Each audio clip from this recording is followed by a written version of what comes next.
نوک نیزہ سے کہیں سر بات کرتے ہیں؟ ہائے ہائے ہائے ہائے، تکلم ریز تھا قرآن و اہل بیت کا رشتہ، وگرنہ نوک نیزہ سے کہیں سر بات کرتے ہیں۔ واقعہ حضرات، جو بات کی مولا نے جس طرح سے پیغام دیا وہ ایک زندگی کا پیغام تھا۔ امام حسین علیہ السلام زندہ ہیں اور تابندہ ہیں اور سلامت ہیں۔ آپ حضرات سے گزارش ہے نعرہ صلوات پڑھ دیجئے زوردار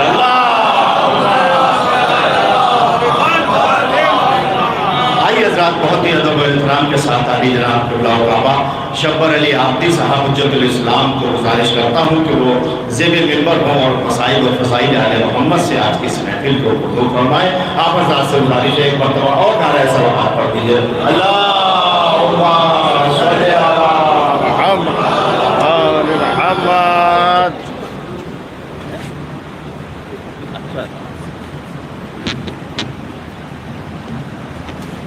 اللہ من قرأ الفاتحہ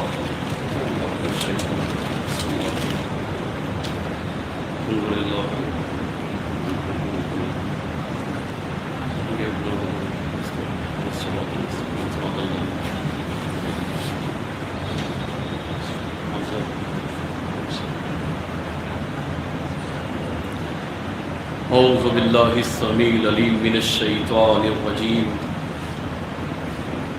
حسبنا اللہ نعم الوکیل نعم المولا و نعم النصیر۔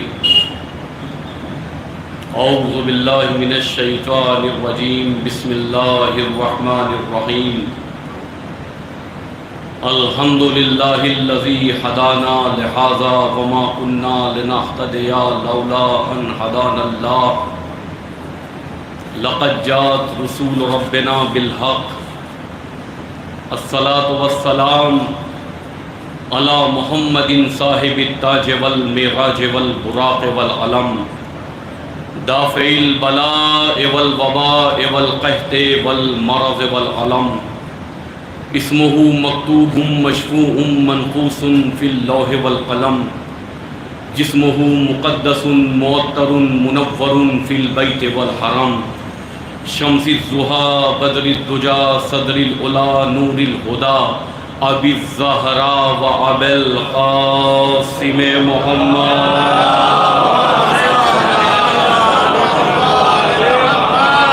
وعلی اہل بیتہ الطیبین الطاہرین المعصومین المنتجبین المنتخبین، ولعنۃ اللہ علی اعدائہم اجمعین من الآن الی قیام یوم الدین۔ اما بعد فقد قال رسول اللہ صلی اللہ علیہ وآلہ وسلم، بسم اللہ الرحمن الرحیم، ان الحسین مصباح الہدی والسفینۃ النجاۃ۔ صلوات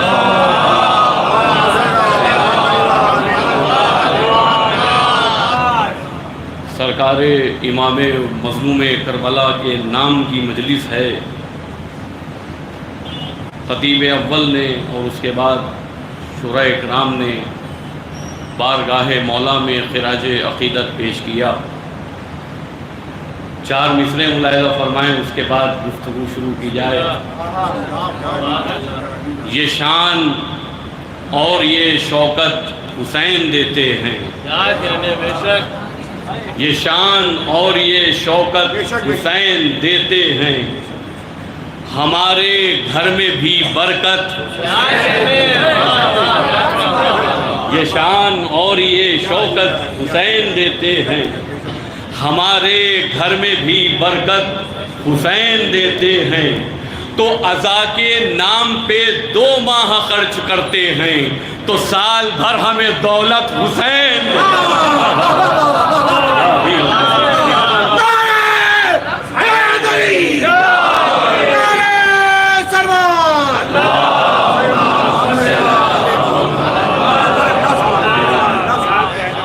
فیضان گرامی، آج کی اس عظیم الشان مجلس کے لیے عظیم الشان رسول ختمی مرتبت خاتم النبیین رحمت للعالمین طٰہٰ و یاسین حضرت محمد مصطفیٰ صلی اللہ علیہ وسلم، آپ کی ایک حدیث مبارکہ کو سرنامہ سخن کے طور پر آپ حضرات کی مبارک سماعتوں کے نظر کیا گیا ہے۔ اور آج کی اس مجلس کا موضوع اہمیت اور عظمت فرش عزا، عظمت عزادار اور فضائل امام حسین علیہ السلام رہے گا۔ وقت کو مد نظر رکھتے ہوئے بہت تھوڑا بیان میں آپ حضرات کی خدمت میں جتنا ممکن ہو سکے گا اس حوالے اور اس موضوع کے تحت آپ حضرات کی خدمت کا پیش کروں گا۔ سب سے پہلے آغاز یہاں سے کیا جائے کہ فرش عزا کی عظمت کو ہم نے صحیح معنوں میں درک نہیں کیا ہے۔ اللہ نے ہر اس چیز کو، جملہ میں کوئی تمہید نہیں پڑھ رہا ہوں کیونکہ وقت میرے مد نظر ہے، میں بنا کسی تمہید کے مجلس شروع کر رہا ہوں۔ اللہ نے ہر اس چیز کو فضیلتوں کا پہاڑ بنا دیا کہ جو چیز حسین سے منسوب ہو گئی، ہر اس چیز کو اللہ نے فضیلتوں کا مینارہ بنا دیا کہ جو حسین سے منسوب ہے۔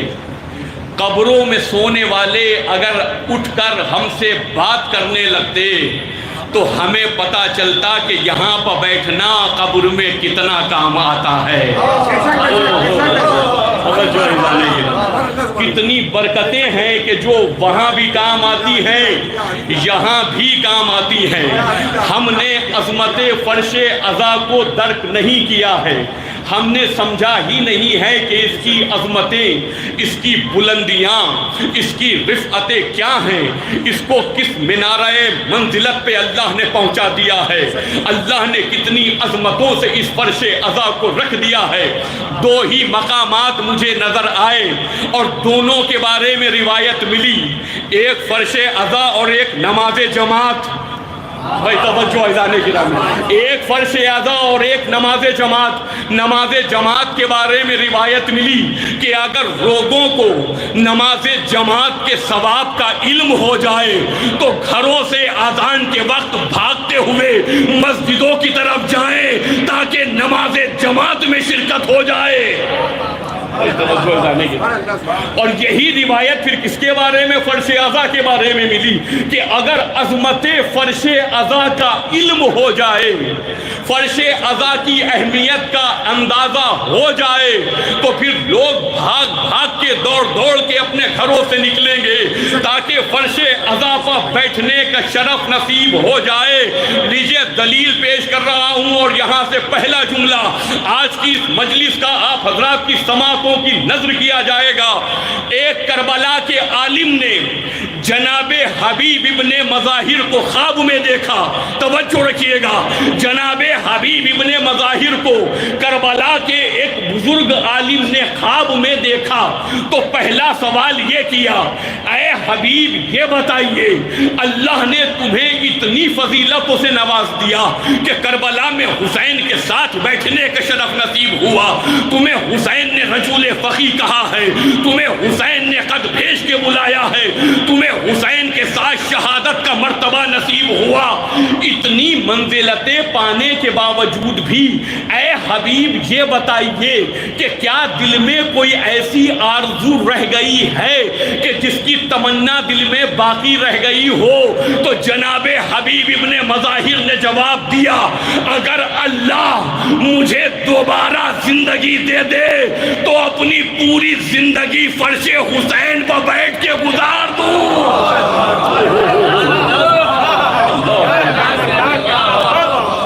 اپنی پوری زندگی فرش عزا پر بیٹھ کے گزار دوں اگر اللہ مجھے دوبارہ زندگی عطا کرتے۔ یہ کس کا بیان ہے؟ حبیب ابن مظاہر کا بیان ہے۔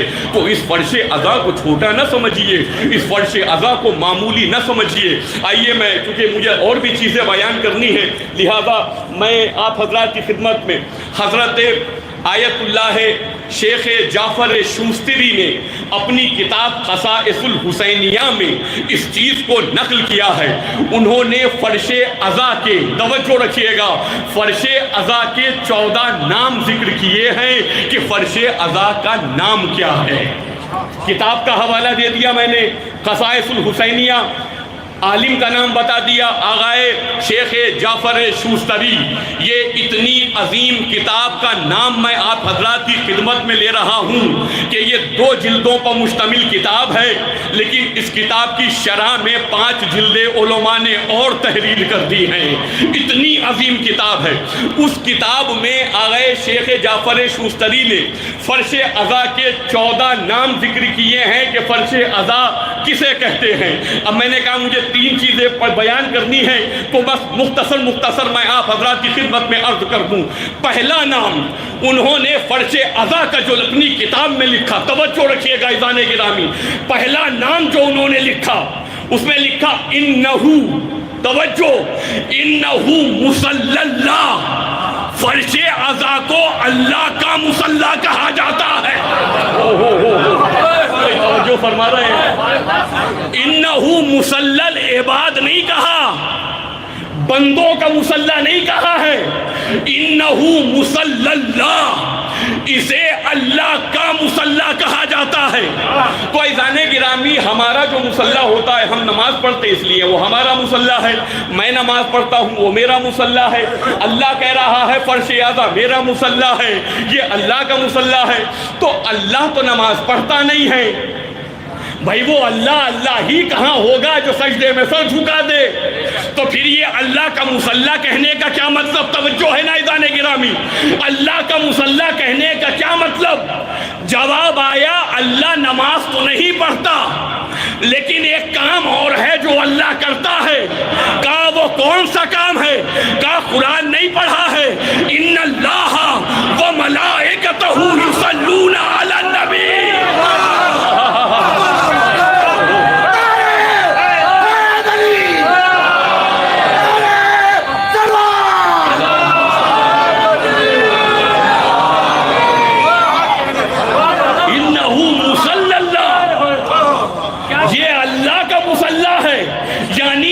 فرش پہ آنے والا اتنا معتبر ہو جاتا ہے کہ جو اللہ اپنے نبی پر درود پڑھتا ہے وہ فرش عزا پہ آنے والوں پر درود پڑھا کرتا ہے۔ عمران صاحب بول رہے ہیں، ذرا ساتھ دیجیے گا ہمارے، صلوات پڑھتے محمد والے۔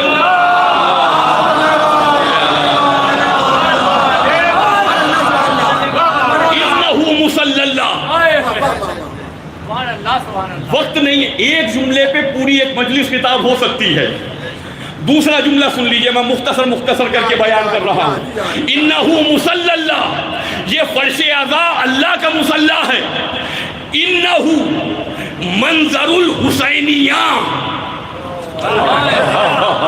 انہو منظر الحسینیہ، فرش عزا کا دوسرا نام یہ ہے کہ یہاں پہ آنے والوں کو حسین دیکھتے ہیں۔ نہیں مطلب ہی نہیں سمجھا آپ نے، اس میں دیکھنے میں کیا، کوئی کہے دیکھنے میں کیا فضیلت ہے بھائی؟ ہم نے کہا حسین دیکھتے ہیں اس میں ہی فضیلت ہے۔ حسین جس پہ ایک نظر عنایت کر دیتے ہیں اسے حور بنا دیا کرتے ہیں۔ آپ کیا سمجھ رہے ہیں؟ اما حسین کے دیکھنے ہی میں ساری فضیلت ہے، حسین دیکھ رہے ہیں یہی مرتبہ ہے۔ مگر ہاں ایک جملہ اپنے نوجوانوں کے لیے عرض کر دوں، یہ کہاں کے لیے کہا گیا ہے جملہ؟ انہو مصلی اللہ، حسین فرش عزا پہ آنے والوں کو دیکھتے ہیں۔ یہ باہر کھڑے ہونے والوں کے لیے بات نہیں ہے۔ تو بھیا اگر حسین کی نظروں میں آنا ہے اور حسین کی نظروں میں سمانا ہے تو فرش عزا حسین پہ آ کے بیٹھ۔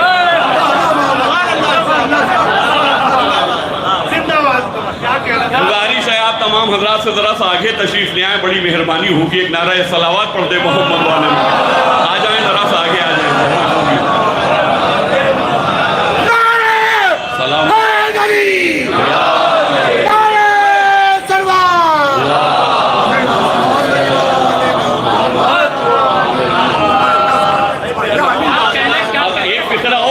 اس میں اسی چیز کی تشریح میں، انہو منظر الحسینیہ، یہاں پہ آنے والوں کو حسین دیکھتے ہیں۔ تو وہ ایک چیز طے ہو گئی، جو 10 منٹ مجلس میں بیٹھا ہے اسے 10 منٹ حسین نے دیکھا، جو 1 گھنٹے بیٹھا ہے اسے 1 گھنٹے حسین نے دیکھا۔ جو 5 مجلسوں میں گیا اسے 5 مجلسوں میں حسین نے دیکھا. میاں زیادہ نظریں ملانے سے، زیادہ ایک دوسرے کو دیکھنے سے تعلقات وسیع ہوتے ہیں. حسین سے تعلقات بنانا چاہتے ہو تو فرش اعضا پہ آؤ، اور تعلقات مشکلوں میں کام آتے ہیں. کوئی کہیں پریشانی میں گرتا ہے تو یاد کرتا ہے ہمارے ان سے تعلقات ہیں. اگر قبر میں پریشان ہوگے تو کہہ سکتے ہو حسین سے تعلقات ہیں. محشر میں پریشان ہوگے تو کہہ سکتے ہو حسین سے تعلقات. لیکن یہ تعلقات یہاں فرش اعضا پا کے بنانے پڑیں گے. اور اس حسین کے دیکھنے کے 2 پہلو ہیں. حسین دیکھ رہے ہیں فضیلت کا مقام، تو حسین دیکھ رہے ہیں تو ہر لحاظ سے دیکھ رہے ہوں گے. نہیں غور نہیں کیا آپ نے میں نے کیا بات کہی ہے. حسین دیکھ رہے ہیں تو حساب سے دیکھ رہے ہوں گے. یہ ہمارے یہاں جو عزا خانے میں آنے سے پہلے حدود بنائی جاتی ہے کہ جہاں پہ چپل اتروائے جاتے ہیں تو یہ خالی چپل نہیں اتروائے جاتے، یہ اس بات کی طرف اشارہ ہوتا ہے کہ جیسے چپل اتارے ہیں ویسے اپنا غرور اتار کے فرش اعضا پہ آؤ، ویسے اپنی انا چھوڑ کے فرش اعضا پہ آؤ، ویسے سیاستیں چھوڑ کے فرش اعضا پہ آؤ.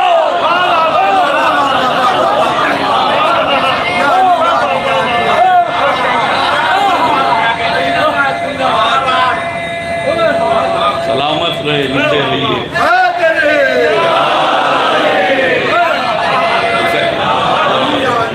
حسین دیکھ رہے ہیں نا، تو حسین صرف فرش اعضا پہ اپنے عزادار کو دیکھنا چاہتے ہیں.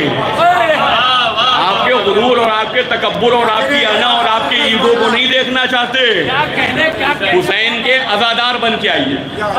بس پھر اس پہ رک جاتا ہوں. تیسرا نام انہو مصلی اللہ، انہو منظر الحسینیہ. 2 نام، انہو مشہد ملائکۃ المقربین، انہو مشہد ملائکۃ المقربین. فرش اعضا کا تیسرا نام آغا جعفر شوستری نے یہ لکھا ہے کہ یہ فرش اعضا وہ ہے کہ جہاں اللہ کے مقرب فرشتے آ کے اپنی گواہی پیش کیا کرتے ہیں. حل ہوگا، تشریح ہوگی اس جملے کی جب آپ پہنچیں گے. میں کیا کہنا چاہ رہا ہوں، کیا عظیم بات بیان ہو گئی ہے. پہلے تو میں یہ بیان کر دوں کہ یہ ہر ملک کی بات نہیں ہو رہی ہے. کیا جملہ استعمال ہوا؟ انہو مشہد ملائکۃ المقربین. مقربین کون ہیں؟ یعنی جو اللہ کے بہت خاص فرشتے ہیں. ملک تو بہت ہیں لیکن ان میں جو بہت خاص ہیں ان کی بات ہو رہی ہے کہ مقرب فرشتے وہ فرش اعضا پہ آتے ہیں اور اپنی گواہی پیش کرتے ہیں. گواہی کیا؟ اشہد ان لا الہ الا اللہ، اشہد ان محمد الرسول اللہ، اشہد ان امیر المومنین. ملک یہاں پہ آ کر اپنی گواہی کو پیش کیا کرتے ہیں. اب میں آپ کو ملک مقرب کا مقام بتاتا ہوں تاکہ آپ کو یہ عظمت سمجھ میں آئے کہ مقرب فرشتے کا بھی کیا مقام ہے. تمام ملائکہ مقربین میں بھی جو سب سے عظیم المرتبت ہے اسے جبرائیل کہا جاتا ہے. طے ہے بات، سب واضح ہے. سب سے عظیم فرشتہ جو ہے وہ جبرائیل ہے. جب اللہ کے نبی معراج پر گئے، روایت کہتی ہے، تاریخ نے لکھا ہے کہ ایک مقام ایسا آ گیا کہ یہ جو اتنا عظیم المرتبت فرشتہ تھا اس نے وہاں پہ اپنے قدم کو روک کے کہا، اے اللہ کے نبی اگر اس سے ایک قدم آگے بڑھایا تو اب جبرائیل نہ رہے گا. یعنی اس سے آگے کا مقام اب آپ کا ہے، ہمارا نہیں ہے. یعنی جبرائیل نے اپنی حد کو بتایا کہ ہماری حد بس یہاں تک ہے. بات واضح ہو گئی. جبرائیل کی ایک لیمٹ بن گئی. جبرائیل نے بتایا ہمارا مقام یہاں تک ہے. اس کے بعد کہتے ہیں اللہ کے نبی نے کعبہ قوسین ادنا کی منزلوں کو طے کرتے ہوئے کتنی منزلیں ہو گئیں؟ کعبہ و قیسین و ادنا کی منزلوں کو طے کرتے ہوئے اللہ کے نبی عرش اعظم پر پہنچے۔ عرش اعظم کون سا مقام ہے؟ یعنی اللہ نے اس سے بڑا کوئی مقام بنایا ہی نہیں ہے۔ اور یہ مقام کتنا بلند ہوگا آپ سوچئے کہ جبرائیل کہاں رک گیا تھا، اور اس کے بعد پھر 3 مقام طے کرنے کے بعد پھر جا کے عرش اعظم کا مقام آتا ہے۔ وہاں پہ یہ عرش اعظم سے بڑا کوئی مقام نہیں ہے۔ اللہ کے نبی کہتے ہیں، میں نے سنامہ سکن میں جو حدیث مبارک کی تلاوت کی میں وہیں پہ آ رہا ہوں۔ اللہ کے نبی کہتے ہیں جب میں عرش اعظم پر بھی جو وہاں پہ سب سے بلند مقام تھا، عرش اعظم پہ بھی جو سب سے بلند مقام تھا، جب میں نے وہاں نظر اٹھا کے دیکھا تو وہاں پہ لکھا ہوا تھا ان الحسین مصباح الہدی و سفینۃ النجات۔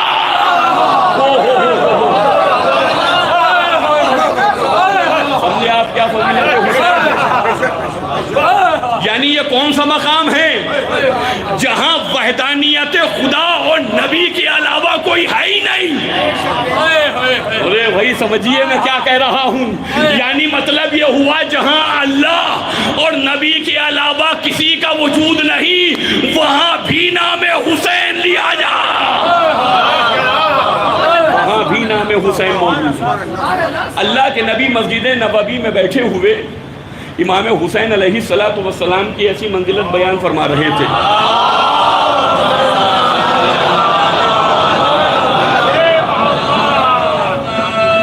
تو ھذا حسین فارفوہ، یہ حسین ہے اسے پہچان لو، اور یہ وہ حسین ہے ان الحسین مصباح الہدی و سفینۃ النجات، یہ ہدایت کی کشتی ہے اور نجات کا سفینہ ہے۔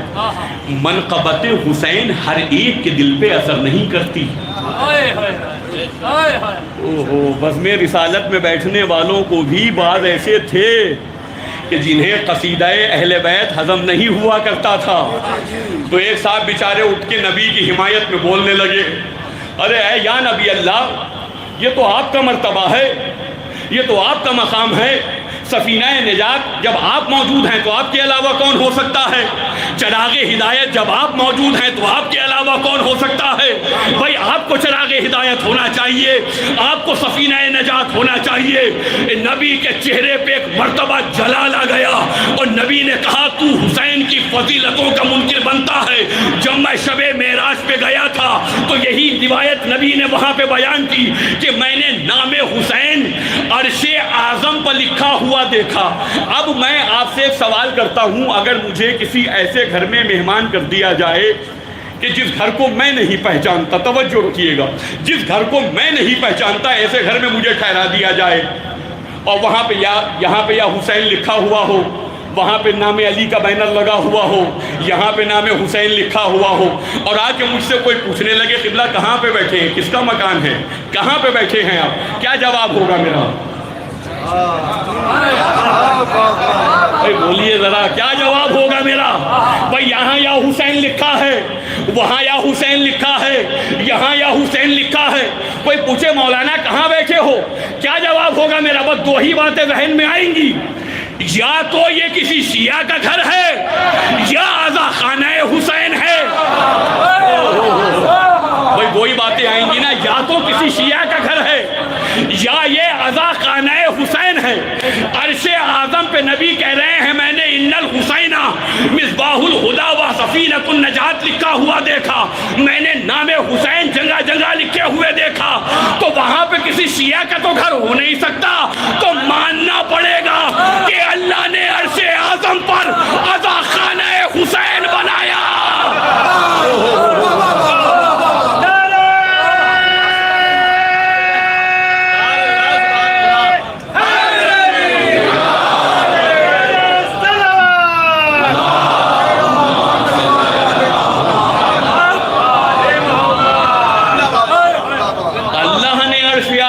حسین کا عزا خانہ بنایا ہے، یعنی مجھے کہنے دیجئے نبی کو معراج جو ہوئی ہے وہ حسین کا عزا خانہ دکھانے کے لیے کرائی گئی ہے کہ حسین کا آزا خانہ دیکھو. میں نے ابھی کیا کہا تھا کہ ملک مقرب تھا لیکن قاب قوسین و ادنیٰ کی منزلوں سے پیچھے رہ گیا تھا. تو جب وہ آگے بڑھ ہی نہیں سکتا, توجہ رکھیے گا, جب جبرائیل آگے جا ہی نہیں سکتا تو وہ وہاں کا آزا خانہ دیکھے کیسے؟ توجہ ادانے کی, جب وہ آگے جا ہی نہیں سکتا تو وہاں کا آزا خانہ دیکھے گا کیسے؟ تو اللہ نے کہا اسی لیے تو فرش پہ آزا خانہ بنایا ہے. جو وہاں نہیں جا سکتے وہ فرش آزائے حسین پہ چلے آئے. صلوات پڑھ دے محمد والے محمد.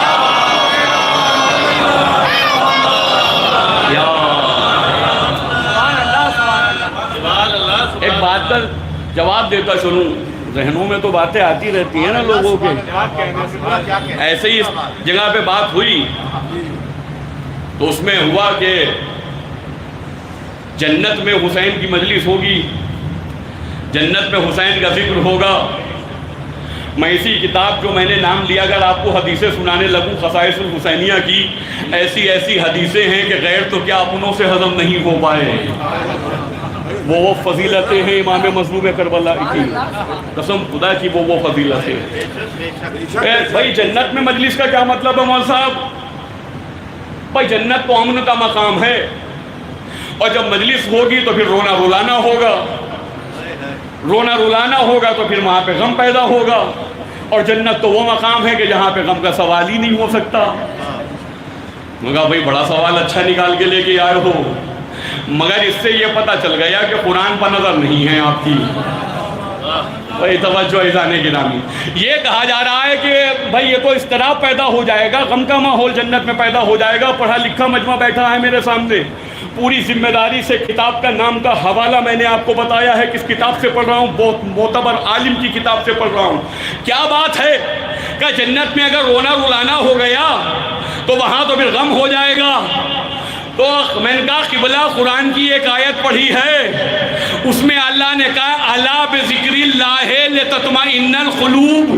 اگر دلوں کا سکون چاہتے ہو تو اللہ کا ذکر کیا کرو. اگر دلوں کا سکون چاہیے تو اللہ کا ذکر کرو, دلوں کا سکون چاہیے تو اللہ کا ذکر کرو. اب کیا کیا جائے کہ جو اللہ نے اپنے ذکر میں چاشنی رکھی ہے وہی چاشنی ذکر حسین میں رکھی ہے. کہ عزیزانے کے ہم آگے چل کے جملہ کہہ دوں, جب کہیں کوئی خطیب کوئی مجلس تلاوت کرتا ہے پڑھتا ہے نا, اور لوگ گریا کرتے ہیں جی کھول کے ماتم ہو جاتا ہے, تو پھر نکلنے والوں سے پوچھو, ہر نوجوان ہر عزادار یہ کہتا ہوا نکلتا ہے آج دل خوش ہو گیا. کیا سمجھائیں آپ؟ ارے بھائی رو کے نکلے ہو, ماتم کر کے نکلے ہو, یہ خوشی کا کیا مطلب؟ کہتے ہیں بھائی آج دل خوش ہو گیا حسین پہ رو لیے جی بھر کے, آج دل خوش ہو گیا حسین پہ ماتم کر لیا جی بھر کے.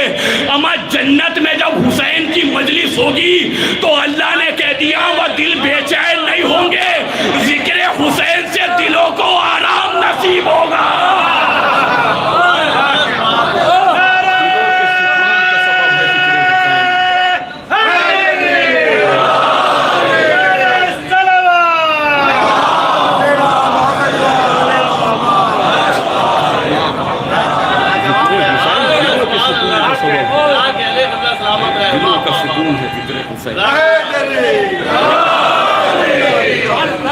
اب ایک چیز آپ اپنے سنیے, چلیے آپ مجھے اپنی ادا کرنے والی, پھر میں اس بات کی پہلے دلیل پیش کر دوں.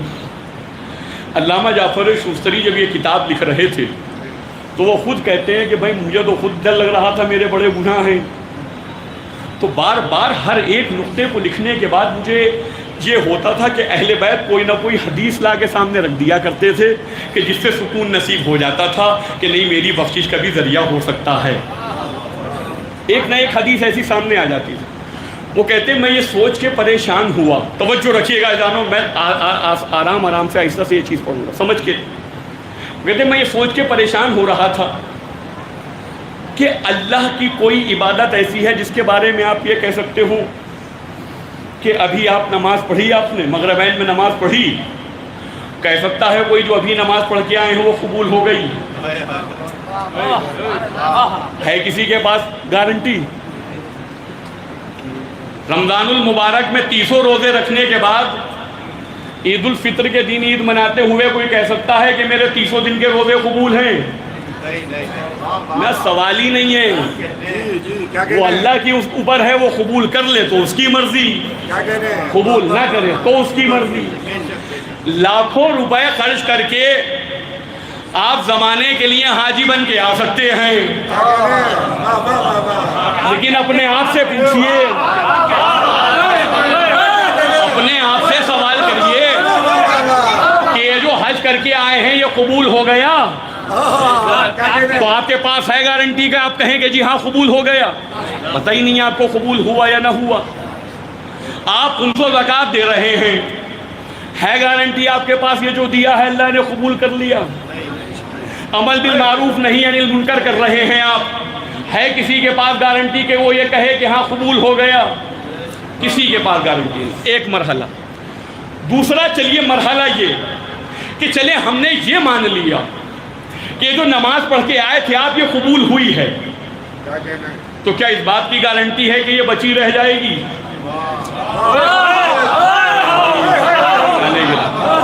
ہے کسی کے پاس گارنٹی کہ آپ حفاظت سے رکھے رہیں گے؟ اس لیے کہ تاریخ نے لکھا ہے انسان کے بعض گناہ ایسے ہوتے ہیں کہ وہ تمام نیکیوں کو حبط کر لیا کرتے ہیں۔ قرآن نے کیا لفظ استعمال کیا؟ فقط حبط اعمالہ، ہم تمام کے تمام ان کے اعمالوں کو حبط کر لیا کرتے ہیں۔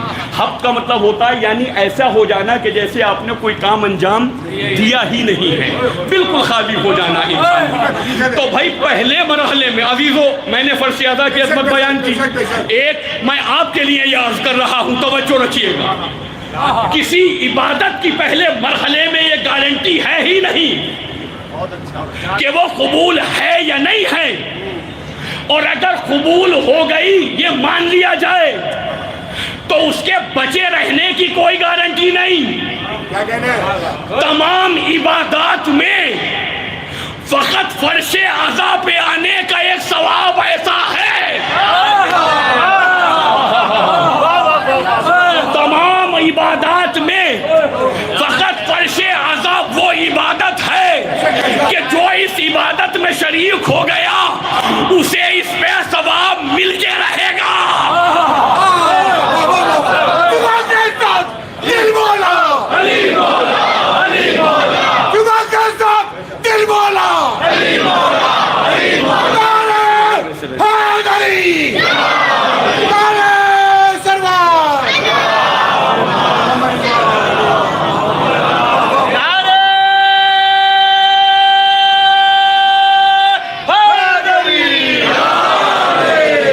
یعنی آپ فرض ادا پہ آ گئے تو آپ کا یہ آنا قبول ہے، اور یہ ایسی نیکی ہے جو کاٹی نہیں جا سکتی۔ آپ کا کوئی گناہ ایسا نہیں ہے کہ جو اس نیکی کو ختم کر دے۔ تو پھر وہ دعویٰ ہی کیا جس پہ دلیل نہ ہو؟ دعویٰ ہی کیا کس بات کا جس پہ کوئی دلیل نہ ہو؟ قبلہ تو آغا جعفر شوستری نے اسی بات کو لکھنے کے بعد انہوں نے لکھا، جب میں نے یہ مطلب تحریر کیا فوراً حدیث رسول نے آ کے سہارا دے دیا۔ توجہ رکھیے گا، اس بات کی دلیل بیان ہونے جا رہی ہے۔ حدیث رسول نے آ کے سہارا دے دیا۔ جن سے روایت نقل ہے وہ تھوڑا سا ایسا ہی نام ہے، اس پہ توجہ نہ رکھیے گا۔ روایت جو ہے وہ جناب عائشہ سے نقل ہے، رسول اللہ گھر پہ بیٹھے ہوئے ہیں، توجہ، اور وہ کہتے ہیں، توجہ رکھیے گا، وہ عرض کرتے رسول اللہ کہتے جس نے میرے نواسے حسین کے غم میں شریک ہوگا، جو میرے نواسے کے غم میں شریک ہوگا، اس شخص کو میرے کیے ہوئے ایک حج کا ثواب ملے گا۔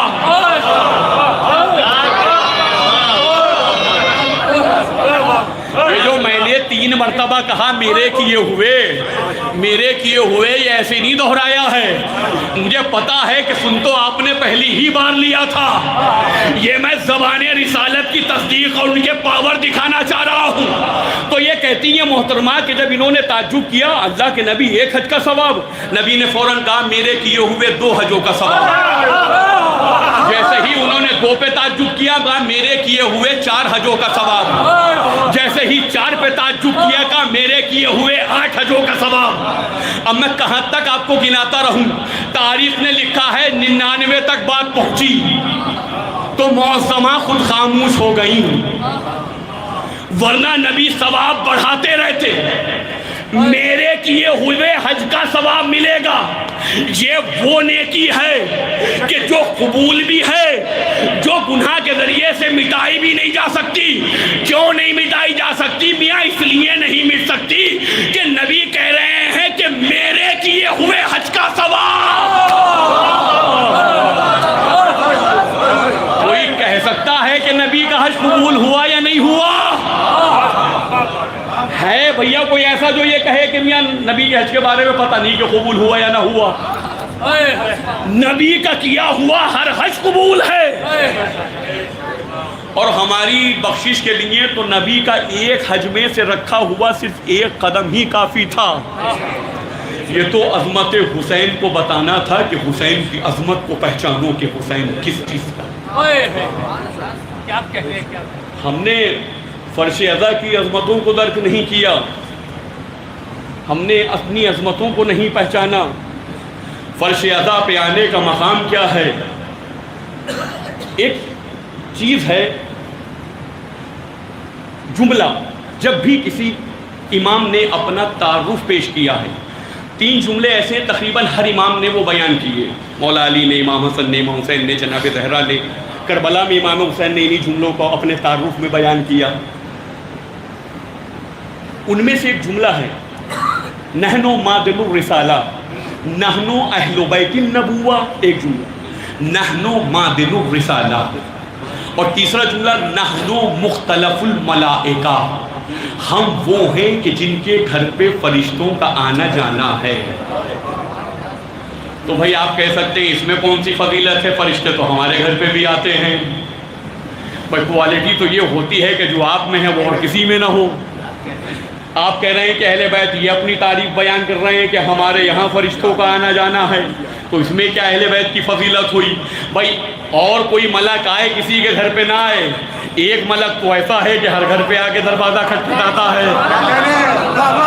اس سے تو کوئی انکار نہیں ہے نا۔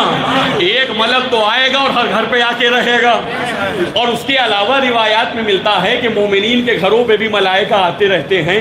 تو کہا اہل بیت اگر یہ کہہ رہے ہیں کہ ہمارے یہاں ملائکہ کا آنا جانا ہے تو اس میں اہل بیت کی کیا فضیلت ہے؟ ہم نے کہا بھائی آپ نے فرق کو سمجھا ہی نہیں۔ پہلی بات تو یہ کہ آپ کے بلانے سے ملائکہ آپ کے گھر پہ آتے ہیں یا اپنی مرضی سے آتے ہیں؟ بھائی جب بھی ملک آتے ہیں وہ اپنی مرضی سے آتے ہیں، اللہ کے حکم سے آتے ہیں، آپ کے بلانے سے نہیں آتے۔ اور دوسرا فرق یہ ہے، اٹھا کے دیکھ لیجئے تاریخ اور پڑھ کے دیکھ لیجئے روایات، جب بھی ملائکہ آپ کے گھر پہ آئیں گے کبھی رزق دینے آئیں گے، کبھی اولاد دینے آئیں گے، کبھی برکتیں دینے آئیں گے، کبھی منزلت دینے آئیں گے۔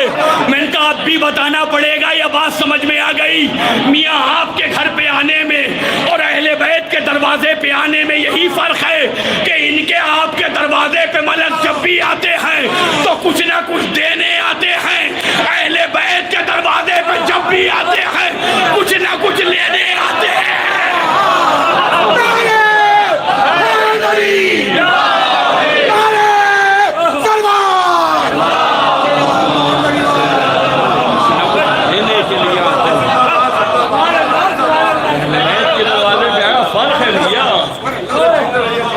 اور یہ جو روایات میں ہے کہ ملائکہ کو آسمان سے بلا کے فرش اعلیٰ پر بٹھایا جاتا ہے، یہ تو بڑی مشہور روایات ہے، چھوٹی چھوٹی کتابوں میں درج ہے کہ مجلس ختم ہو جاتی ہے اس کے بعد بھی ملائکہ آتے ہیں اور پروں میں خوشبو لے کے جاتے ہیں۔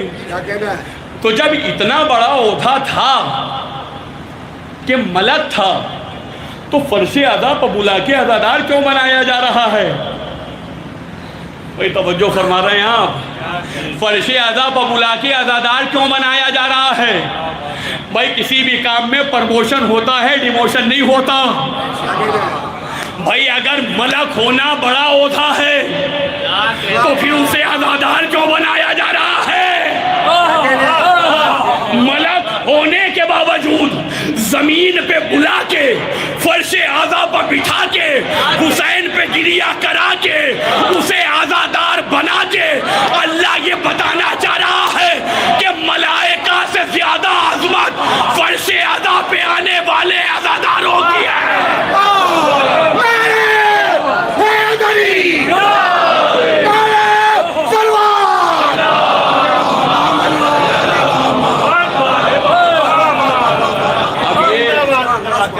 میں نے 3 شاخیں ایسی بنائی کہ یہ سلسلہ چلتا رہے گا، لہذا اس کو یہیں پہ روک کے میں نے تیسرے حصے پہ آؤں۔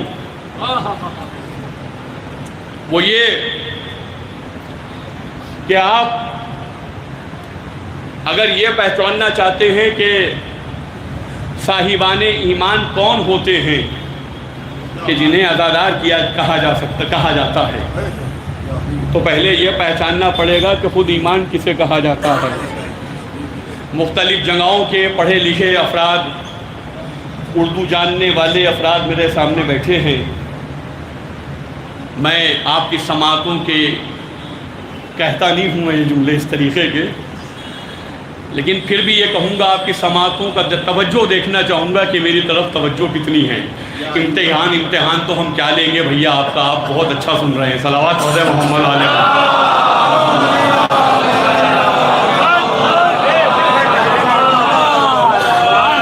ایمان کسے کہتے ہیں؟ ایمان ہی ملت کی روح رواں ہے، ایمان ہی ملت کی روح رواں ہے، ایمان ہی زندگی کی نبض تپاں ہے، ایمان ہی زندگی کی نبض تپاں ہے، ایمان ہی نقشہ کتاب زندگی ہے، ایمان ہی فرشتہ حساب بندگی ہے، ایمان ہی برق جا پرور و شرط نظر ہے، ایمان ہی مصور صفات بصر ہے، ایمان ہی پیکر انسانیت کی جان ہے، ایمان ہی مصور صفات ہے، ایمان ہی مشکل ذوات ہے، ایمان ہی پروانہ نجات ہے، ایمان ہی پروانہ نجات ہے۔ تو جب ایمان کا اتنا مرتبہ ہے تو صاحب ایمان میں کوئی کوالٹی تو ہونی چاہیے۔ جب ایمان ہی کا یہ پاور ہے تو جو صاحبان ایمان ہیں ان کے اندر بھی تو کوالٹی ہو۔ تو صاحب ایمان کیسا ہوگا اور کل ایمان کیسا ہوگا، بس یہ سن لیجئے۔ صاحب ایمان کیا ہے اور کل ایمان کیا ہے؟ عزادار یعنی صاحب ایمان یعنی عزاداری ہے۔ دنیا میں موت سے زیادہ خطرناک کوئی چیز نہیں ہے، موت سے زیادہ خوفناک دنیا میں کوئی چیز نہیں ہے۔ بڑے بڑے سرماؤں کے پیر کانپنے لگ جاتے ہیں جب موت سامنے آتی ہے۔ دعوے کرنا الگ بات ہے کہ میاں دیکھا جائے گا، لیکن اگر ذرا سا احساس ہو جائے نا کہ آ گئی ہے تو بڑے بڑے سرماؤں کے پیروں میں لرزے آ جاتے ہیں۔ موت سے خطرناک خوفناک دنیا میں کوئی چیز نہیں ہے۔ اب آپ صاحب ایمان کے پاور کو دیکھیے، مگر صاحبان ایمان کا دل موت کے سامنے بھی اتنا مطمئن ہوتا ہے۔ صاحبان ایمان کی بات کر رہا ہوں، موت کو سامنے دیکھ کر بھی ان کا دل اتنا مطمئن ہوتا ہے کہ کربلا کے میدان میں اپنے مولا سے یہ کہتے ہوئے نظر آتے ہیں، پہلے مجھے مرنے کی اجازت دے دو۔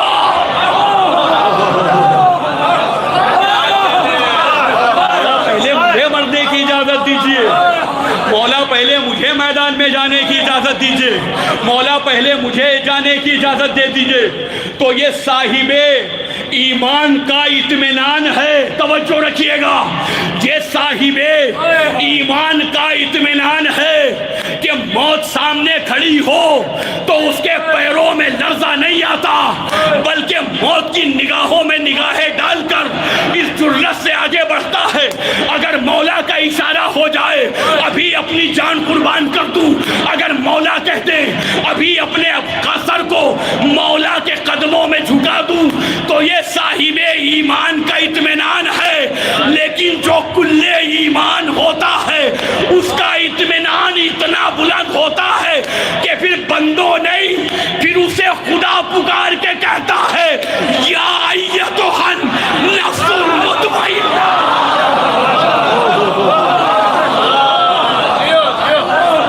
خدا سند دیتا ہے, خدا پکار کے سند دیتا ہے یا ایتھا النفس المطمئنہ, اے اطمینان نفس کے مالک. کیا سمجھے گی دنیا عظمت حسین کو؟ حسین کے فرش ادا کی عظمت نہیں سمجھ سکتے لوگ. کبھی کبھی جوش خطابت میں آ کے ہم بھی کہہ دیتے ہیں کہ ادا خانے کا دروازہ کھلا ہے, جو حر بن کے آنا چاہتا ہے آ جائے. میاں کھا کے بھی حر نہیں بن سکتا کوئی. حر کے غلام بن جاؤ یہ بڑے مقدر کی بات ہوگی, حر کے نوکر بن جاؤ یہ بڑے عظمت کی بات ہے. حر نہیں بن سکتا کوئی. حر بننے کے لیے حسین کے دروازے پہ ہاتھوں کو باندھ کے آنا پڑتا ہے. حر بننے کے لیے سینے سے سینہ حسین کا ملنا پڑتا ہے. کیا سمجھ رہے ہیں آپ اس بات کو؟ حسین کسی کو اپنے سینے سے لگا لیں, کیا عظمتوں والی بات ہے. حر ہر ایک نہیں بن سکتا. جملہ میں آپ حضرات کی خدمت میں عرض کروں, بڑے بڑے عالموں نے جناب حر کے روضے پہ جا کے یہ کہا ہے, مجتہدین کی بات کر رہا ہوں, اے حر اتنا علم ہونے کے باوجود ہماری جرت نہیں ہوتی ہے کہ صحیح سے کھڑے ہو کے تمہاری زیارت پڑھ دیں. تمہاری زیارت پڑھتے وقت پیروں میں کپ کپی آنے لگتی ہے, کیونکہ کربلا کے میدان میں تم نے عظیم کارنامہ حسین کے سامنے حسین کے لیے اپنایا ہے. تو بس جملہ یہ عرض کیا جائے, اور علماء نے لکھا ہے کہ اے حر علم حاصل کرنے کے بعد سر پہ امامہ آ جانا اور ہے, اور نصرت حسین میں شہید ہو کر ماتھے پہ رومال فاطمہ, رومال فاطمہ سر پہ اب جانا اور ہے. یہ بس حسین کا مقدر ہے. کون ہے حسین؟ شہید معرکہ جہد و ارتقا حسین, بشر کی شکل میں قرآن کبریا حسین, طوفان ظلم کی فنا حسین, دریائے انصاف کی بقا حسین, تمدن و تعاون کا مدعا حسین, درد بشریت کی دوا حسین, جس کا ثبات قدم پہاڑ سے بھی زیادہ حسین, جس کا دل اللہ کا ارادہ حسین, جس نے ابھرتے ہوئے فتنوں کو دبایا حسین, جس نے شہید ہو کے الحاق کو مٹایا حسین, طبیب درد مسیحا حسین, خلق حسن کا سرمایہ حسین, بوستان مرتضیٰ حسین, دل بند مصطفیٰ حسین, تسکین سیدہ حسین, ممدوح انما حسین, ثنائے لا سیف و لا فتح حسین, حسرت وسوا حسین, تمنائے حل عطا حسین, انسانیت کا باغ تمنا حسین. یا کیا سن رہے ہیں آپ؟ انسانیت کا باغ تمنا حسین, زندگی کے فیض کا دریا حسین, اللہ کی مشیت حسین, قرآن کی ندا حسین, اخلاق کی صدا حسین, شارع دین وفا حسین, مصدر صدق و صفا حسین, چہرہ فیروزہ مارکہ کرب و بلا حسین, باطل کی ظلمتوں میں حقیقت نما حسین, سور ہیجا حسین, بزم کائنات کا انجمن آرا حسین, عزت کی زندگی کا سہارا حسین, عزت کی زندگی کا سہارا حسین, فلک توحید کا ستارہ حسین, انقلاب امم حسین, چمن رشد کی نصرت حسین, اصل اصول ملت حسین, شان شرافت حسین, نغمہ رواب مشیت حسین, قیام کاتب قسمت حسین, قیام کاتب قسمت حسین, پیکر انسانیت کی جان حسین, زمین صبر و تحمل کا آسمان حسین, زمین صبر و تحمل کا آسمان حسین. عزیزو جب کوئی ایسے عظیم المرتبت حسین کو یزید پلید سے ملاتے ہوئے یہ کہتا ہے کہ کربلا کی جنگ دو شہزادوں کی جنگ تھی، اس کا جواب جناب قیصر عقیل نوراوی صاحب نے اپنے 4 مصروں میں بڑا پیارا پیش کیا ہے. کہتے بالکل غلط لکھا ہوا تاریخ میں ہے یہ. ایک بادشاہ وقت لڑا تھا حسین سے، وہ بادشاہ وقت نہیں تھا، فقیر تھا، بیعت کی بھیک مانگ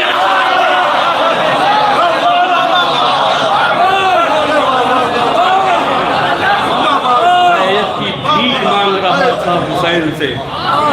یہ اپنے آدمی کی بات ہو گئی. مولانا مودودی صاحب نے جو اہل سنت کے ایک عظیم عالم ہیں، انہوں نے یہ لکھا، کیونکہ بعض لوگوں نے یہ کہا کہ اما جب کروڑوں آدمیوں نے یزید کی بیعت کر لی تھی تو حسین کو کیا مسئلہ تھا، وہ بھی کر لیتے. وہی توجہ دے کہ حق جو ہے نا وہ کہیں سے بھی آ سکتا ہے. بھائی جب کروڑوں آدمیوں نے حسین کی بیعت کر لی تھی تو ایک حسین کو کیا رکنے کی ضرورت تھی، وہ بھی کر لیتے.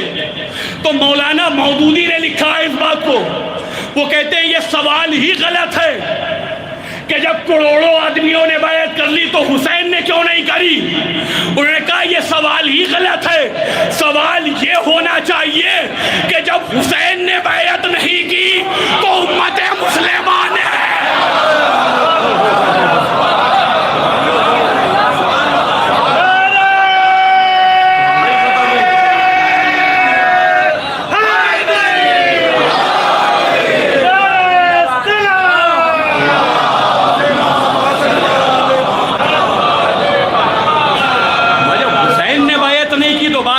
کسی کو بیعت نہیں کرنی چاہیے تھی.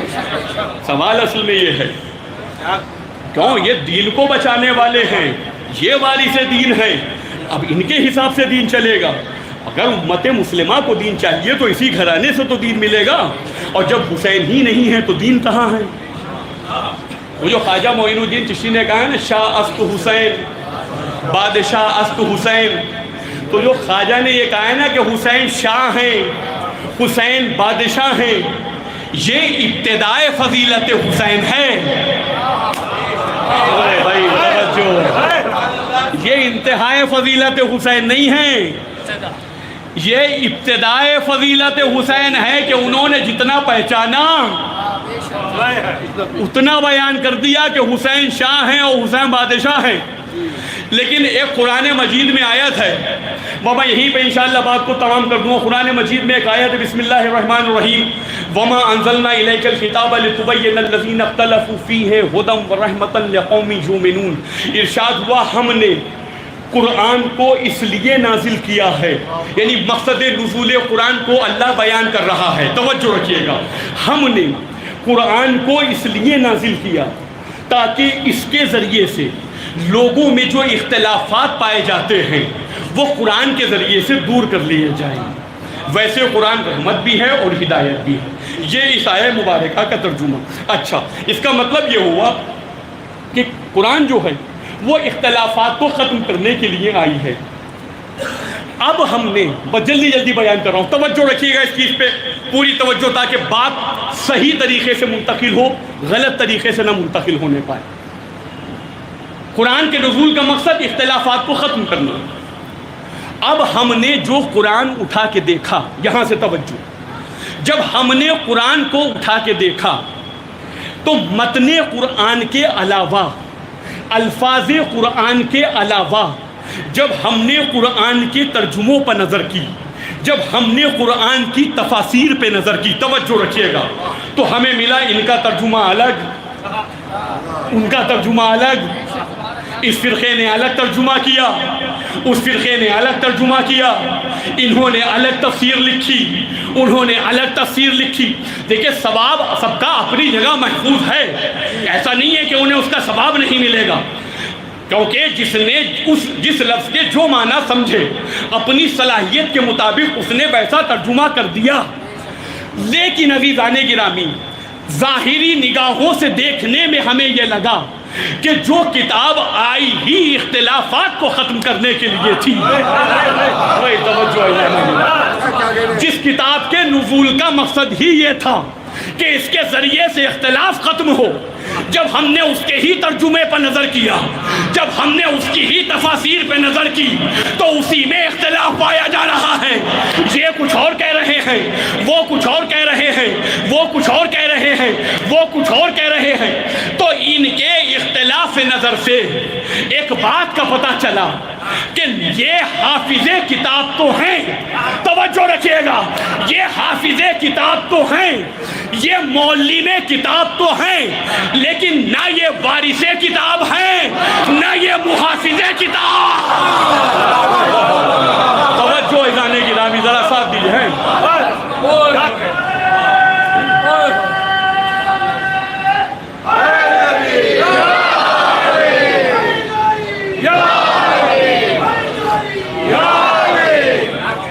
اس ترجمے میں اختلاف نے، ان تفاسیر کے اختلاف نے یہ بتایا کہ یہ حافظ کتاب تو ہیں، یہ معلم کتاب تو ہیں، لیکن نہ یہ وارث کتاب ہیں، نہ یہ وارث کتاب ہیں۔ کیوں؟ اس لیے کہ اگر یہ وارث کتاب ہوتے، اگر یہ محافظ کتاب ہوتے، تو جو پہلا کہتا وہی دوسرا کہتا، جو دوسرا کہتا وہی تیسرا کہتا، جو تیسرے کی تفسیر ہوتی وہی چوتھے کی ہوتی، جو چوتھے کی ہوتی وہی پانچویں کی ہوتی۔ لیکن یہاں سب کی تفسیریں الگ الگ، سب کے ترجمے الگ الگ۔ اس سے پتہ چلا کہ یہ معلم کتاب تو ہیں، یہ حافظ کتاب تو ہیں، لیکن نہ یہ وارث کتاب ہیں۔ آج کی مجلس کا حاصل کلام جملہ، اور مجلس تمام ہو جائے گی، نہ تو یہ وارث کتاب ہیں، نہ یہ محافظ کتاب ہیں۔ میں ان کا تو پھر پتہ کیسے چلے کہ وارث کتاب اور محافظ کتاب ہے کون؟ ہم نے کہا بھیا روزے روشن کی طرح واضح ہے، جو بچہ پیدا ہوتے ہی قرآن کی تلاوت کرے وہ وارث کتاب ہے، جو سر کٹنے کے بعد روکے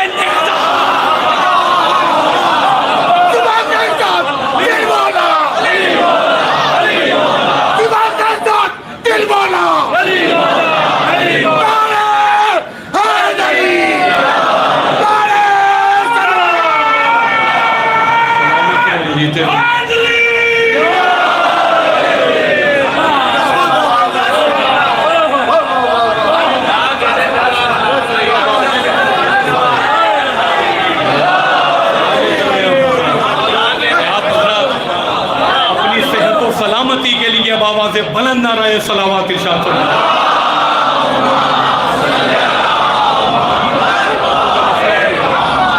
اگر دیکھنا ہے کہ وارث کتاب کون ہے اور محافظ کتاب کون ہے، جو پیدا ہوتے ہی قرآن کی تلاوت کر رہا ہو، بلکہ نزول قرآن سے پہلے تلاوت کر رہا ہو، وہ وارث کتاب ہے۔ جو سر قلم ہونے کے بعد نوک نیزہ سے قرآن پڑھے، وہ محافظ کتاب ہے۔ وہ سر پکار پکار کے کہہ رہا ہے تم ہمارے سر و تن میں جدائی کر سکتے ہو، لیکن رشتہ قرآن کو ہم سے جدا نہیں کر سکتے۔ کیا عزم حسینی ہے جان گرامی! کربلا میں کچھ نہیں بیان کر پایا، 40 کا موقع ہے، واقعی وقت تمام ہو گیا، ورنہ کچھ عظمت سفر 40 آپ کی خدمت میں بیان کی جاتی۔ نجف میں علماء کھڑے ہوتے ہیں، جو لوگ گئے ہیں انہوں نے دیکھا ہے، جو زائرین عام روڈ پہ چلتے ہیں ان کے قدموں کی خاک کو اٹھا کے اپنے پاس رکھتے ہیں۔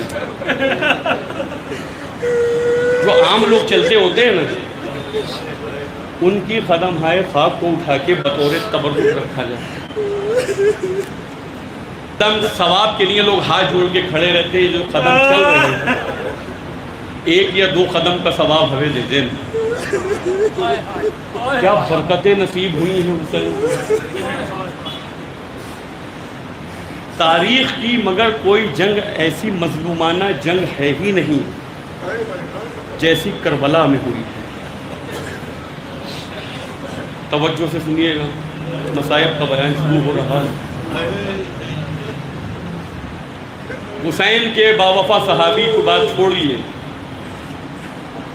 حسین کی آغوش میں پلنے والوں کی بات چھوڑیے جو جوان ہیں، اس گھرانے کے بچوں کا سلیقہ دیکھیے آپ۔ دو مشہور نام ہیں جو کربلا کی تاریخ نے لکھے ہیں، ایک امام محمد باقر اور ایک حسین کی 4 سال کی بچی سے۔ ایک پیغام بتاؤں میں آپ کو، کربلا میں جتنا سکینہ کا بابا پریشان تھا، کسی کا باپ اتنا پریشان ہو سکتا ہے؟ لیکن بالی سکینہ نے ایک پیغام دیا ہے کربلا کے میدان میں۔ نہیں کہا سکینہ نے بابا پیاس بہت لگ رہی ہے، چلیے یزید کی بات مان لیجیے، ہے کوئی جھوٹی سے جھوٹی روایت نہیں ہے۔ پیغام دیا بالی سکینہ نے، چاہے تمہارے کتنے بھی برے حالات ہو تمہارے باپ کے، لیکن اپنے باپ کے لیے فخر کا سبب بن کے رہنا۔ یہ قوم کی بچیوں کے لیے پیغام ہے بالی سکینہ، کوئی ایسا کام نہ ہو جس سے تمہارے باپ کا سر نیچا ہو جائے۔ پیاس کی شدت برداشت کرنی پڑے کریں گے، تازیانے کھانے پائے کھانے پڑے کھائیں گے، دروں کی اذیت برداشت کرنی پڑے کریں گے۔ 4 سال کا سن کتنا ہوتا ہے عزیزو؟ ایک احساس والی بات بتاؤں میں آپ نے بارہا سنا ہوگا کہ جناب زینب و کلثوم کو شرابیوں کے دربار سامنے سے گزارا گیا۔ کبھی اس لفظ کی شدت محسوس کی ہے آپ نے؟ خود یہاں شہر میں رہنے والے ہیں آپ، اس طریقے کے مناظر دیکھتے رہتے ہیں۔ کہیں کسی گلی محلے میں روڈ پہ اگر کوئی ایک شرابی کھڑا ہو تو کتنے ہم میں سے ایسے ہیں کہ جن کی یہ غیرت گوارا کرے گی کہ ان کی ماں یا بہن اس کے سامنے سے گزر جائے؟ یہاں آدمی تڑپ کے رہ جاتا ہے اس لیے کہ جو شراب پیے ہوتا ہے وہ اپنے ہوش میں نہیں رہتا ہے، اسے اپنی عقل پہ قابو نہیں رہتا، وہ کیا کہہ دے وہ کیا کر دے کچھ نہیں پتا ہوتا ہے۔ ہائے ہم ایک شرابی کے سامنے سے اپنی ماں اور بہنوں کا گزرنا برداشت نہیں کرتے۔ سید سجاد نے ہزاروں شرابیوں کے سامنے اپنی ٹوپیوں کو سربراہ نہ جاتے ہوئے دیکھا۔ مولا سجاد سے کسی نے پوچھا مولا آپ کو غم کہاں کہاں ملے؟ 7 مقام میرے مولا نے بتائے ہیں، 7 مقام، 2 یا 3 بیان کر رہا ہوں۔ میرے مولا کہتے ہیں مجھے سب سے زیادہ تکلیف وہاں ہوئی کہ جب میری ماں و بہنوں کو شرابیوں کے مجمع سے لے جایا گیا، یہ میں نے بیان کر دیا۔ دوسرا موقع کہتے ہیں مولا میری برداشت کی حد ہو گئی تھی، میں تڑپ کے اور بے چین ہو کے رہ گیا تھا اس موقع پہ کہ جب ہمیں بازار سے لے جایا گیا تو لوگ اور عورتیں صدقے کی کھجوریں ہمارے اوپر پھینک رہے تھے، چھتوں سے پتھر ہمارے اوپر آ رہے تھے، اور لوگ گھروں میں جا کے آگ لے کے آتے تھے اور ہمارے سروں پر پھینکا۔ ہائے حسین کی ہائے سید سجاد، ہائے حسین تمہارے بچوں کی مظلومیات۔ مشہور روایت ہے نا کہ میرے مولا کے سر پہ ایک آگ کا انگارہ آ کے لگا تھا، مولا تڑپ کے کہتے میرے ہاتھ بندھے ہوئے تھے، میں جلتی ہوئی آگ کو نہ بجھا سکا، مجھے کربلا میں بالی سکینہ کا جلتا ہوا دامن یاد آ گیا۔ سکینہ وہ آگ کو نہ بجھا پا رہی تھی۔ تیسرا مقام سنیے، تڑپ جائیے گا، جی کھول کے ماتم کیجیے گا، یہ رونے ہی کے دن ہیں۔ شہزادی یہاں پہ آئی ہوئی ہیں، بالی سکینہ آئی ہوئی ہیں، سب کو عزاداروں کو حسین دیکھ رہے ہیں۔ رونے میں کوئی خجالت نہ ہونی چاہیے، اس بچی کا ماتم ہے جسے اپنے باپ پہ بھی نہیں رونے دیا گیا۔ میرے مولا فرماتے ہیں تیسرا مقام وہ ہے کہ جب نیزے برداروں کو، وہ نیزے والوں کو کہ جن نیزوں پہ شہداء کے سر تھے، انہیں حکم دیا گیا کہ ایک ایک بی بی کے سامنے کھڑے ہو جاؤ، بس سر پہ ہاتھ مار کے سینے پہ ہاتھ مار کے ماتم کیجیے گا۔ کسی نے کہا مولا اس میں کیا مصیبت ہے، سر تو ساتھ ساتھ چل ہی رہے تھے۔ مولا نے کہا نہیں ایسے نہیں کھڑا کیا گیا تھا، بڑی ترتیب لگائی گئی تھی۔ لیلا کے سامنے اکبر کا سر تھا، زینب کے سامنے حسین کا سر،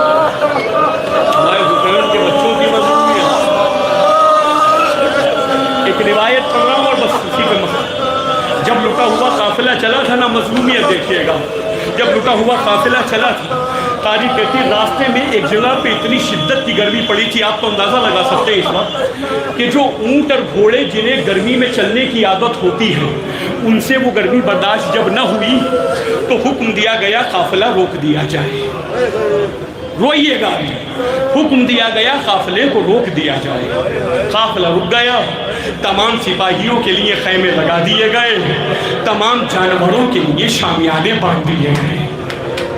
ہائے مظلومیت، جانوروں کے لیے شامیانے لگا دیے گئے۔ اگلے ہی جملے میں کہ جب آلے اتھر پر نظر کی تو سب جلتی ہوئی ریتی پر بیٹھے نظر آئے۔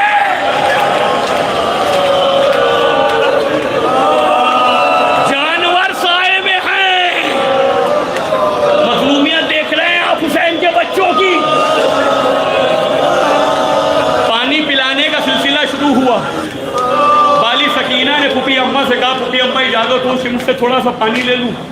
میرا دل کہتا زینب منع کر دیتی، لیکن کربلا میں حسین کو اصغر کے لیے پانی مانگتے دیکھا تھا نا زینب نے، کہا جا بیٹی اجازت ہے۔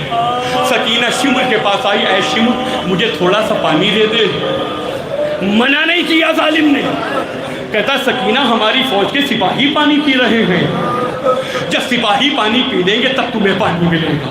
سکینہ انتظار میں بیٹھ گئی۔ آپ اندازہ لگا رہے ہیں نا کتنا وقت لگ گیا ہوگا سکینہ کو انتظار کرتے کرتے۔ جب سپاہی پانی پی چکے، بالی سکینہ پھر اٹھی، وہ آخری بات ہے، بالی سکینہ پھر اٹھی، اٹھ کے کہا شمر تمام سپاہی پانی پی چکے ہیں، مجھے پانی دے دے۔ شمر نے کہا سکینہ دیکھ نہیں رہی ہو ابھی ہماری فوج کے جانور باقی ہیں۔ آئے حسین کی بچی، جانوروں کو فوقیت دی جا رہی ہے۔ سکینہ پھر انتظار میں بیٹھ گئی جب جانور پانی پی چکے، جب جانور پانی پی چکے، روایت کہتی ہے مختل نے لکھا ہے بالی سکینہ اپنے گھٹنوں کا سہارا لے کے کھڑی ہوئی، اپنے ہاتھوں کا پیالہ بنایا اور پھر جا کے شمر سے کہا اے شمر تمام سپاہی پانی پی چکے، تمام جانور پانی پی چکے، اب مجھے تھوڑا سا پانی دے دے۔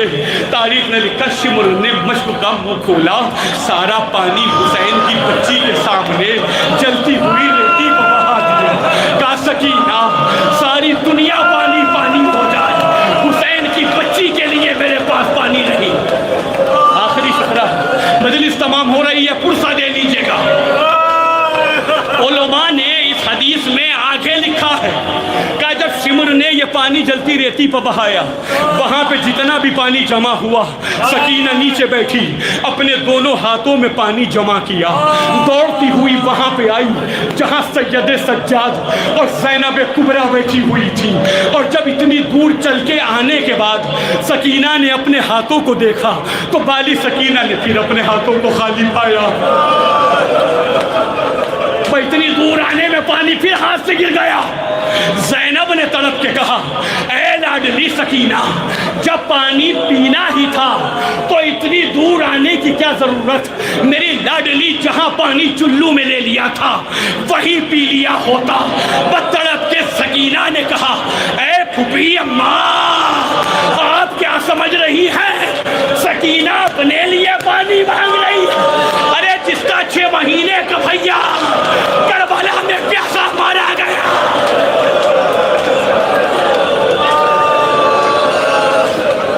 جس کا 6 مہینے کا بھیا کربلا میں پیاسا مارا گیا، وہ سکینہ پانی کے لیے تڑپے گی۔ زینب نے تڑپ کے پوچھا اے میری لاڈلی تو پھر پانی کیوں چاہیے؟ بالی سکینہ نے کیا جواب دیا، اے پھوپھی اماں ذرا نظریں اٹھا کے دیکھیے، تمام سپاہی خیموں میں بیٹھے ہیں، تمام